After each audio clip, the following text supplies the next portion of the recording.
đai bạc trường anh chìm là hềm là anh mình sọc chặt tê anh trời tự vô chỉ vứt ai này ấy chẳng tới mà cả lại những mũi cứ nhom snap mơ tới việc hạ mấy đôi chiều prui mình đến vì pro tha môn p đại kê bằng hai luôn rồi bà cứ vụ quạt bàn sai bàn bên song prap chơi nâng nuôi thay mà chặt tức mà chặt đây rồi mùi ba là mấy để thắt thay để sang đam chơi nâng nuôi thay tay đo thay a nó kì oi prap kê mà ra tiết té vụ quạt mình bàn prap và rư co dạng mất trong miệng mình đắng và bàn kê khăn sầm ba chui chặt chồng ngôn chồng ngang nó nia mình xây phóng bà thà pin của mong tiết mà họ tầm lẹ bị lợp tẹt màu bà khắng mà trong vô chỉ vật cồn xây nó có phần là mình slap e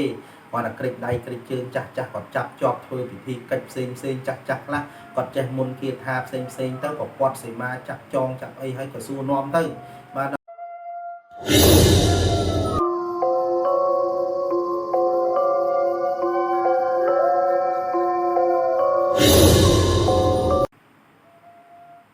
bà chấm điểm số băng phone để tay tay này dùng và control chúng mình nâng channel Osifan TV2 Osifan TV Review nâng channel YouTube Osifan TV2 và complete chui subscribe channel mình nè muối hay nâng cho xây nhà được phần đăng phóng và sân thì trôi chất sẽ đạp nơi sai cho riêng để trên prui vì trong ban thì đi sau ban toàn ta hay từ mày và nhầm tay tại Spanyol nơi đi tăng là miền ở riêng hạt cầm băng chỉ ra tại tàu từ đằng Anh nút chúng mình nâng admin phóng admin khác hay có miền tây khác có chuyện ẩm quê như vậy như tiên rồi bong bồn man sẽ đạp nó sai cái riêng đây bong bồn bị chiều của đoàn dân việt ra và chụp bật hay bàn đạp đường ra đập nhóm đừng riêng ra để nhóm man đang lạc vòng đài để cho nên bong bồn trong sân đáp complete châu từ Tusana để không chọn để nhóm bạn là chụp được chu là hàng lên đôi là nông về nít là đặt về nít mà cứ nhóm miền riêng thì tiên muối chai chu từ đó bong bồn hay riêng nít cứ chỉ riêng bất còn vận tải riêng bất nút cứ chỉ riêng là cái này dây prap nhóm tài và nó bong bồn này và mình men chỉ riêng rồi bọc nhóm to tế hay cả là khai bản tin miền Tây và tẹt tôn tận nắng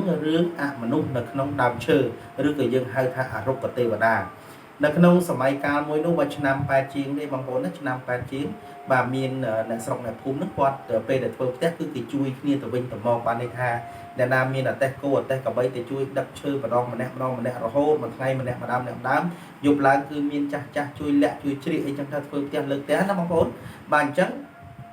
về đại quan tập đam chơi mà đam nó người trong đam chơi mà nung này mà nung nó cứ rốt cà tê và đa ngay có cụ pri để rước cà tê và đa để miền bon tinh mà soi bon nơi cái lấy năng kê còn miền bon đấy còn phần bon kê của bài xế nhá đấy và kê soi bon nó cái lấy năng đầu pe đang đặt chơi nó vô mà đó lớn cứ mà nung nó cứ tà màu trắng đẹp xong lại phun còn đặc cả lò máu bị bài đầu pe tơ lực nó cứ bạc đam chơi mà đam nó miền mà nung nào nắng và mà nung nó nắng phụ quát con đang này chân còn non cái đặt chơi nó vô máu nó bông bồn mà đặt chơi vô máu con mình toàn ban chỉ ban ấy đây ban ấy thay chỉ môn săn mà có đặt đã tầm nó coi cho tầm mua đó ban kia vô tầm lăng buôn chung lăng tầm bay chung phơ sờ so phơ rồi điệp phơ ấy tập tam chụp này chụp liên mai bao dương chẳng nó bông bồn mà giờ cái tục chơi nâng trao dục lang chặt tung đại quạt chọn màu đất lửa cô và rồi có quạt quay trụ năm mà pi nó mọt chân đá ba tay để khơi mà rụm phiệp môi để cùi prui đằng khác hay dục lang có miên sủng lên chai lu pe khác có miên cô nó có bay bao cho lao phở phụ có cho phải lô miên cô cho miên trao cho lui cả bay hành chắc phụ quát còn non nên lo mờ đó là tại quát trên mà trụ vào đây trụ ấy lo mờ coi chăm mới quát khơi phụ mà nung nâng men ban đầu lơ đam chơi mà đam nó cứ đam trai bằng bộ đam trai nó thấu mà và một cặp chùi và hai chiếc tung hẻm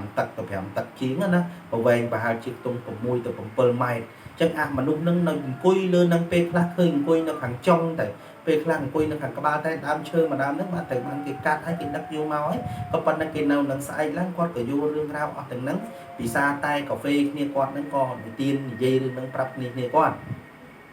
chân nó là pe prap picnic quát tất nhiên quát thả và hai chị miền mà nông ấy kia mà đang tam chơi là ngay hai chị mau chỉ mùi dưới ngay chân chặt thì sai tới dương tàu sang pre này kia đất quát còn riêng trong mai so mai có hormone cang và riêng trong mà sầu ram dạ miền bà ray malu slide chụp xem như thế ai non nên tập đợt thuộc sang pre xong xịt đây xong dục chơi nắng mà phơi chỉ test phơi chia sập bay hai cả trôi xa hai cả đai cả tung và đai ấy thì ra tiết tam bài của bên đây chúng đưa sạch ra mai chúng còn đam hãy quạt thơ rồi hãy phụ quạt con non kia mà chỉ điện chơi chỉ điện ấy thon mà đa hay kịch trang thì quạt chỉ điện chớ chặt thì mong bay mong buồn rồi xì tao những quạt điện mong bay mong buồn giúp con non này cho ba chả chả hết á bà đọc pe គាត់ជ្រៀកឈើដឹកមកគ្រប់ហើយចឹងដល់ពេលវគ្គជ្រៀកឈើមួយហ្នឹងកំពុងតែអាចឈើជ្រៀកឈើអាណាយៈយើងពីដើមរុញចេះណាបងប្អូនមកស្លាប់ឃើញទេបាទស្លាប់ដឹងចាស់បុរាណពីដើមគាត់នៅមុខផ្ទះមុខអីហ្នឹងបាទធំដែរអាណាហ្នឹងវែងដែរហើយត្រង់ស្អាតណាជ្រៀកឈើបាទទាំងវែងហ្នឹងបាទឡាំងគេហៅឡាំងឈើណាស្រាប់តែកំពុងស្រាប់តែហូរឈាមចេញមកបាទគាត់គិតថាដើមឈើហ្នឹងមិនអាចវាមានមេស៊ីឬប្រហោងហើយដល់ពេលគាត់ប្រឹងផ្ដាច់មកពីចំហៀងបានដើម្បីថាពុះឲ្យវាដៃបែកជាពីរសាច់ឈើអត់មានបញ្ហាអ្វីទេក៏ប៉ុន្តែវាហូរដូចឈាមអញ្ចឹងដល់តែពេលទៅពិនិត្យមើលអញ្ចឹងទៅបាទឈាមយកមកប្រឡាក់ដៃហ្នឹងមិនមែនជាជាប់វាពេលប្រភេទឈាមមែនតែនអញ្ចឹងណាបងប្អូនដល់ពេលដែលគាត់ឃើញមានការសង្ស័យអញ្ចឹងចាស់ទុំចាប់ផ្ដើមទៀតណាដុតធូបដុតទៀនបួងសួងបន់ស្រន់អីអញ្ចឹងទៅដល់ពេលបួងសួងកំពុងតែបួងសួងបន់ស្រន់គ្នាគាត់3 4នាក់មានចាស់ទុំមានប្រុសមានស្រីអញ្ចឹងបាទទៅចូលកូនស្រីម្ចាស់ផ្ទះនោះមួយបាទទៅចូលទៅ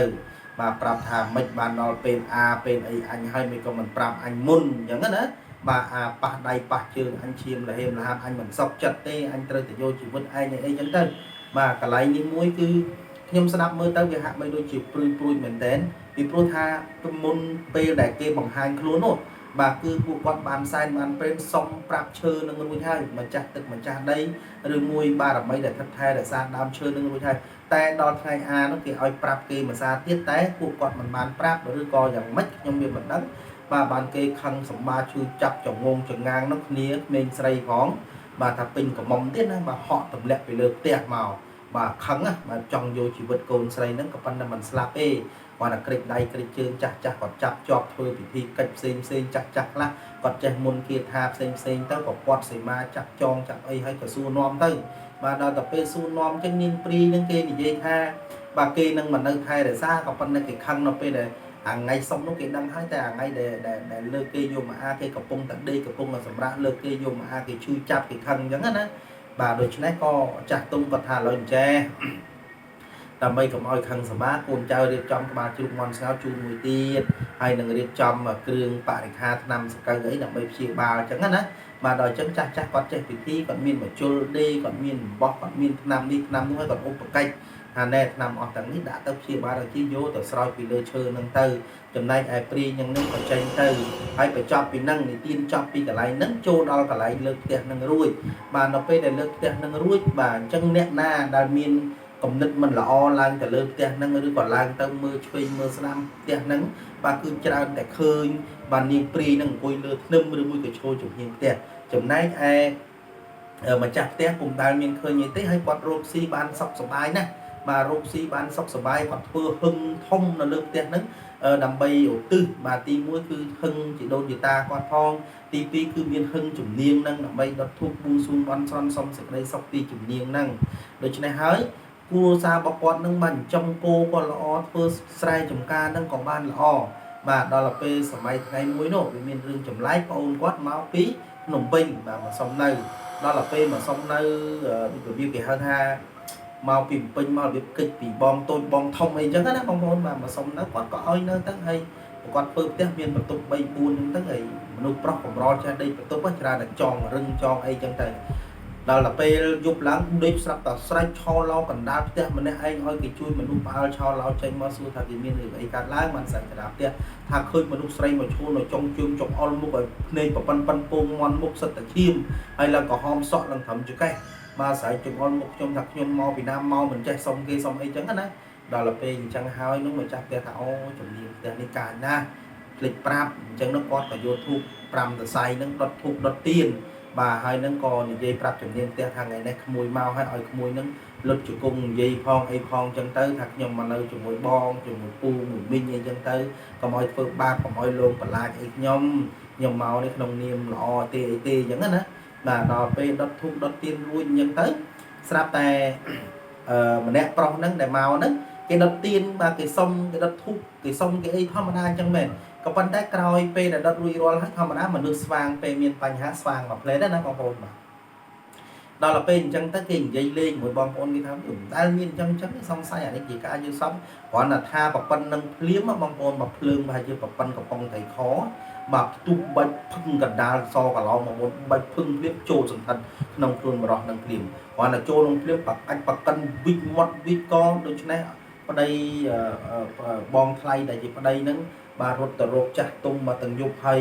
ឲ្យប្អូនឲ្យកូននៅនឹងនៅជួយមើលបរោះហ្នឹងបិទទ្វារកុំឲ្យចេញទៅលោកហក់ទៅលើផ្ទះលើអីចឹងទៅតម្រាំទៅចាស់ទុំមកនិយាយវកបានហ្នឹងក៏បានចេញទៅវិញរៀបចំសំណែនសែនព្រេនឲ្យគេតាក់ទងទៅនឹងរឿងអមនុស្សរស់នឹងដើមឈើឬអរុក្ខទេវតាហ្នឹងបងប្អូនខ្ញុំសូមជម្រាបថាគេគឺជាប្រភេទទេវតាមួយរូបមួយអង្គក៏ប៉ុន្តែប្រយ័ត្នបើសិនបើយើងជាម្ចាស់ផ្ទះហ្នឹងណាធ្វើឲ្យផ្ទះឆ្អេះឆ្អាបពេលគេមករស់នៅព្រោះធម្មតាកាប់ដើមឈើណាដែលគេរស់នៅគឺគេមកនៅជាមួយយើងហើយបើសិនបើយើងមាត់ដាច់យើងអាសាជេរប្រមាថវាបន្តិចប្រដាសាគ្នារោគស៊ីបន្លាងទេទី2បើចំមន់ងាប់មន់ចំជ្រូកងាប់ជ្រូកអញ្ចឹងគោងាប់គោប្តីប្រពន្ធបែកបាក់ប្រត់ប្រាស់កូនចៅវិនិច្ឆ័យប្រត់ប្រាស់ហើយនៅសារខ្វះការគោរពព្រោះគេរក្សាសិល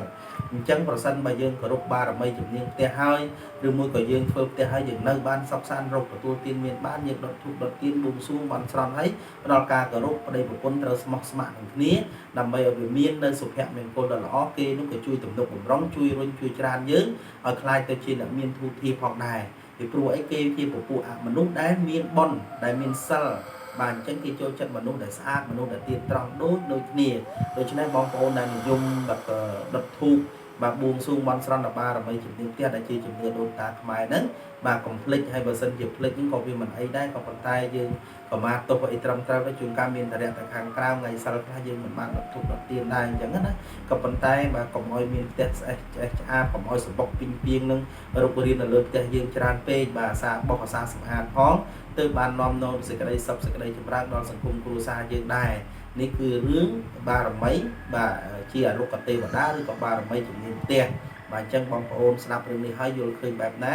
បាទក៏សូមមេត្តាជួយខមមិនទៅតាមការគូហើយមានជំនឿបែបណាយល់ឃើញបែបណាបន្ថែមក៏អាចខមមិនបន្ថែមផងហើយកុំភ្លេចជួយ like និង share ហើយចុច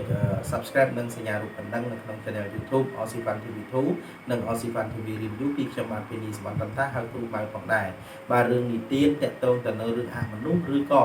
បារមីដែលថថែឬក៏ទេវតាដែលថែរក្សាដើមឈើឬក៏អមនុស្សជំនាញផ្ទះអីហ្នឹងបាទគឺមកដល់ទីបញ្ចប់ហើយយល់ឃើញយ៉ាងណាបងប្អូនអាចខមមិនបាទបញ្ជាក់បន្ថែមទៀតព្រោះនេះខ្ញុំ